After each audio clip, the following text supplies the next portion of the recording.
Assalamualaikum warahmatullahi wabarakatuh. Selamat pagi, salam sejahtera bagi kita semua. Kepada Dewan Juri yang terhormat, serta rekan-rekan tim afirmasi dan tim oposisi yang saya cintai dan saya banggakan. Perkenalkan, nama saya Bagas Cahyo Purnomo, perwakilan dari SMA Negeri 1 Pandaan. Sebagai pembicara pertama dari tim oposisi, saya akan menyampaikan dan memaparkan argumen saya serta menyanggah argumen tim afirmasi mengenai emosi. Dewan ini menyesalkan narasi Galactic Zoo dan segera menghentikan proyek penelitian terkait alien.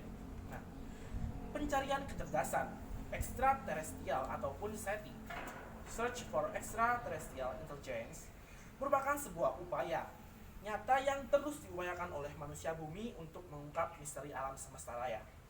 Uni Eropa selama 15 tahun terakhir telah membiayai lebih dari 300 proyek terkait invasi alien spesies dengan biaya sekitar 300 juta euro. Pentagon sudah menghabiskan puluhan miliar dolar untuk meneliti peradaban makhluk luar angkasa. Para ilmuwan menyodorkan hipotesis Galactic Zoo atau kebun binatang galaksi yang menyatakan bahwa alien mungkin sedang mengamati planet bumi beserta kehidupan manusia di dalamnya. Sampai saat ini, alat penerima sinyal sensitif yang dikembangkan para ilmuwan belum menerima pesan dari makhluk luar angkasa. Saya setuju dengan maksud tersebut. Mengapa? Karena pencarian kecerdasan ekstraterestrial ataupun SETI tidak hanya bertujuan untuk mencari alien itu sendiri. Mengapa? Karena hal tersebut juga dapat digunakan untuk meneliti hal-hal yang ada di luar bumi seperti keberadaan planet-planet dan tata surya. Seperti yang dilansir dari Space, di mana pada tahun 2011 terdapat sebanyak 2.326 exoplanet, di mana hal tersebut naik. Pada tahun 2019 ditemukan sebanyak 3.940 exoplanet yang ada di luar bumi. Hal tersebut dapat menjadi bukti bahwasannya pencarian kecerdasan ekstraterestrial atau SETI tidak hanya digunakan untuk mencari keberadaan alien itu sendiri. Saya akan menyanggah apa yang dikatakan oleh pembicara pertama dari tim afirmasi. Pembicara pertama dari tim afirmasi mengatakan bahwasanya negara Uni Eropa, namun pembicara pertama tim afirmasi menyeratkan seakan-akan negara Uni Eropa itu merupakan sebuah negara yang berkembang dengan mengungkapkan mengenai pekerja, finansial, kesehatan, penanggulangan pulau, dan lain-lain. Namun, pembicara afirmasi sama sekali tidak menyebutkan data, di mana hal tersebut dapat menyebabkan kesalahpahaman terhadap hal yang dibicarakan oleh pembicara pertama tim afirmasi. Data yang diperoleh oleh tim oposisi, di mana indeks pendidikan manusia pada negara Uni Eropa pada tahun 2017 mencapai 0,889, di mana IPM tersebut merupakan IPM yang sangatlah tinggi bagi negara-negara di Uni Eropa sendiri. PDB ataupun pendapatan domestik bruto negara-negara Uni Eropa mencapai 3,98 US dollar, di mana pendapatan tersebut sangatlah besar.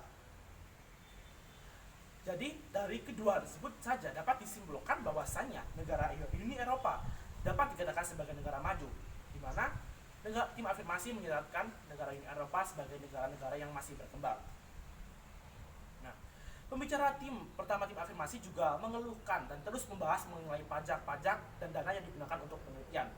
Pembicara pertama tim afirmasi tidak menggunakan data ataupun mengungkapkan data dari mana Anda mengatakan bahwasannya penggunaan dana pada penelitian menggunakan dana pajak. Namun, perlu diketahui oleh pembicara pertama tim afirmasi bahwasannya penggunaan dana untuk penelitian tidak 100% menggunakan pajak dan sudah diurus terlebih dahulu. Pemerintah juga telah memikirkan dana pajak yang digunakan untuk pajak untuk masyarakatnya sendiri dan dana yang digunakan untuk penelitian-penelitian untuk masa yang akan mendatang, di mana kebanyakan penelitian-penelitian yang ada di dunia ini sebagian besar baik 80%, 70% dan itu disponsori oleh sponsor-sponsor tertentu. Bisa kita ambil contoh di negara kita saja, Indonesia, di mana terdapat produk motor Tesla yang 100% didanai oleh NASA itu sendiri. Jadi itu sudah mengungkapkan kesalahan dari tim afirmasi.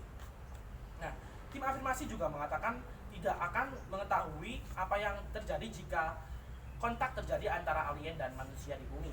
Nah, hipotesis John Bell, di mana John Bell adalah astronom MIT, dikutip dari Science Alert, mengatakan kemungkinan alien cerdas di luar sana yang sekedar memantau aktivitas manusia tanpa harus mengusik layaknya orang-orang mengamati ekosistem ekosistem kebun binatang.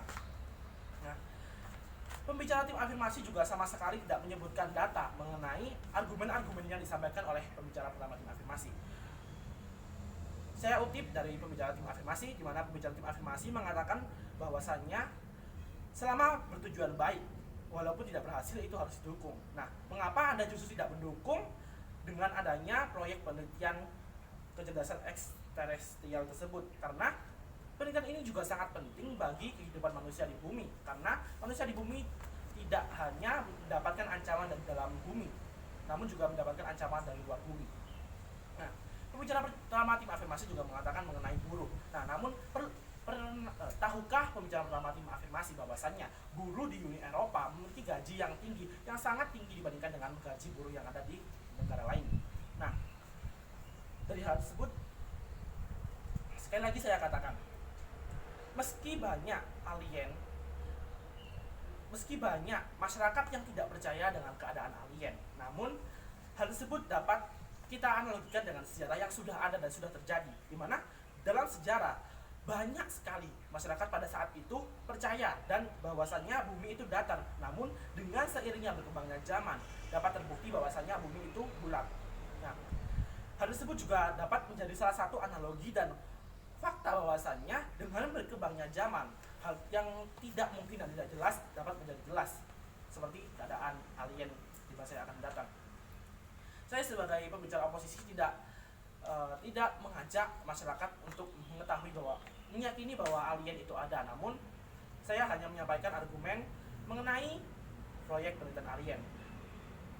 Dari sini saya katakan sekali lagi bahwasanya saya tidak setuju dengan mosi ini. Mengapa? Karena proyek penelitian alien ataupun lebih dikenal dengan pencarian kecerdasan ekstraterestrial ataupun SETI itu tidak perlu dihapuskan karena itu sangat bermanfaat bagi manusia di masa yang akan datang.